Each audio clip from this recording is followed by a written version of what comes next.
Nous sommes le 27 juin 1988, à Paris, dans la gare de Lyon. Le train de banlieue Melun-Paris arrive sur la voie 2 à pleine vitesse et sans frein. Il heurte un train à quai qui attendait son départ sur la même voie. Cette collision cause le décès de 56 personnes et fait de nombreux blessés graves. Cet incident résulte d'une série d'événements et d'erreurs humaines.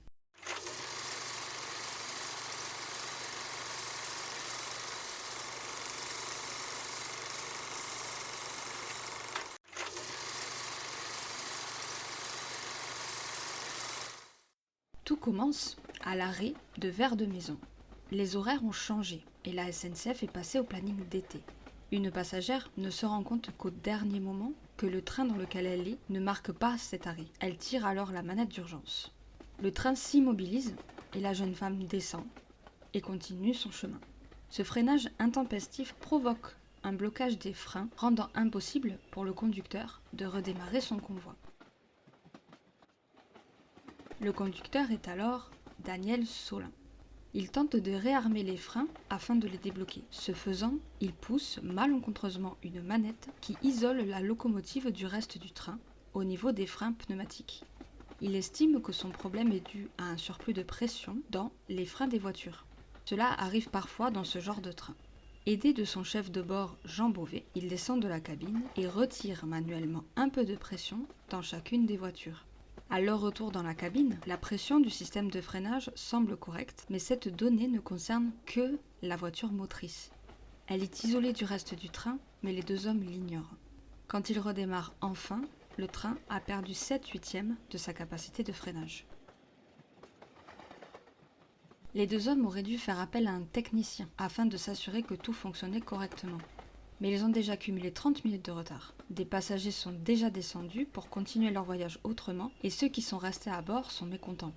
Le centre de contrôle de la gare leur ordonne même de ne pas marquer le dernier arrêt. Ce faisant, Solin ne se rend compte de son problème massif de frein qu'au dernier moment, au moment de l'approche, lors de la première phase de ralentissement, alors que le train amorce une descente.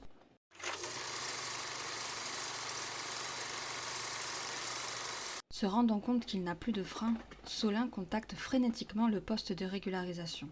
Mais dans sa panique, il oublie de s'identifier, actionne l'alerte radio et quitte sa cabine. Son but est alors de mettre ses passagers à l'abri. Il se dirige vers la voiture de queue de son train, emmenant le plus de personnes possible avec lui. Quand le poste de régularisation tente de le recontacter pour obtenir l'identification de son train, la radio sonne dans le vide. L'alerte qu'il a lancée est faite pour prévenir les autres trains qu'il y a un gros problème. Ce signal fait stopper tous les véhicules en gare. Le seul encore en mouvement est alors le train à la dérive.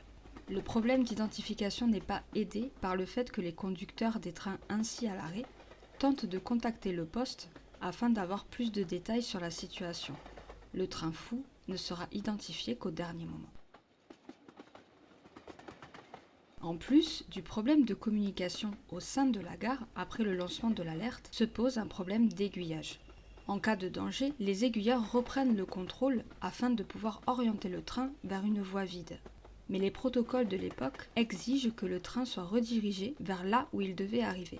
Cette action est automatique, aucun être humain n'est alors impliqué.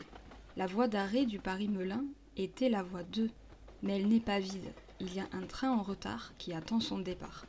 On peut ajouter à cela le fait qu'aucune annonce en gare n'est faite, alertant les passagers à quai de fuir ou ceux à bord des trains en gare de quitter les voitures. Pourtant, la personne responsable du système public de communication de la gare est dans le poste de régularisation et donc au courant de la situation. Au moment de l'impact, le train Melun-Paris roule à 70 km/h dans un tunnel en cul-de-sac et en pente. La locomotive, à l'avant, est la seule capable de freiner. Mais ce n'est pas suffisant. Elle est poussée par les 7 autres voitures qui n'ont aucun moyen de ralentir. Les roues de la voiture motrice manquent d'adhérence et glissent littéralement sur les rails. Il reste encore la possibilité des freins rétrostatiques, mais ces derniers auraient désactivé les freins pneumatiques de la locomotive et le conducteur a choisi de ne pas prendre le risque de perdre les seuls freins qui lui restaient. Lorsque la locomotive du train fou entre en contact avec celle du train à quai, elle décolle des rails et vient heurter la voûte du tunnel dans lequel les deux trains se trouvent. Emporté par le mouvement de ces voitures de passagers, le train sans frein avance encore dans le tunnel, écrasant celui à quai sur près de 18 mètres.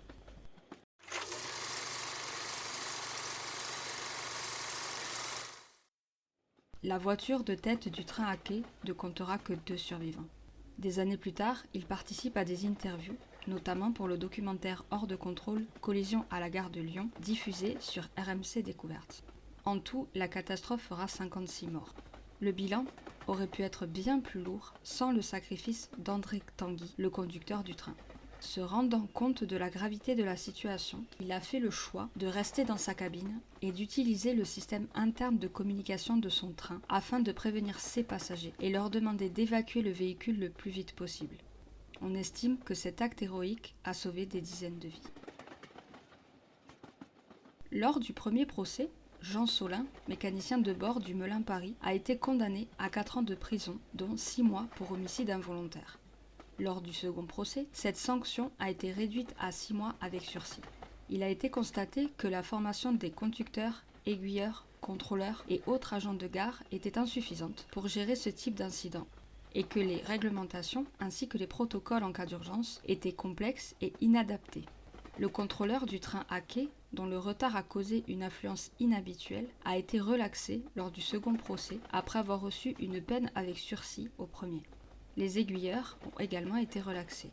La passagère ayant activé le freinage d'urgence a quant à elle été condamnée à une peine de principe.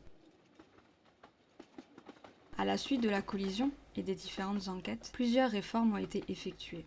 Les protocoles d'urgence ont été revus, la réglementation a été révisée et les systèmes de sécurité sur les trains ont été revisités. Les équipements ont aussi été réexaminés et pour certains même remplacés. Des tests et entraînements psychologiques plus poussés ont été mis en place afin de mieux préparer les différents corps de métier de la SNCF à gérer ce genre d'incident. On peut donc conclure que ce qui s'est passé ce jour-là, le 27 juin 1988, résulte d'une série d'erreurs humaines, d'incivilités, de problèmes de réglementation et de protocoles qui avaient un grand besoin d'être révisés. Mais cela est venu trop tard pour les 56 personnes qui ont perdu la vie et leurs familles qui doivent maintenant vivre avec cette perte. Sans compter des dizaines de blessés qui souffrent encore des conséquences de cet accident presque 40 ans après.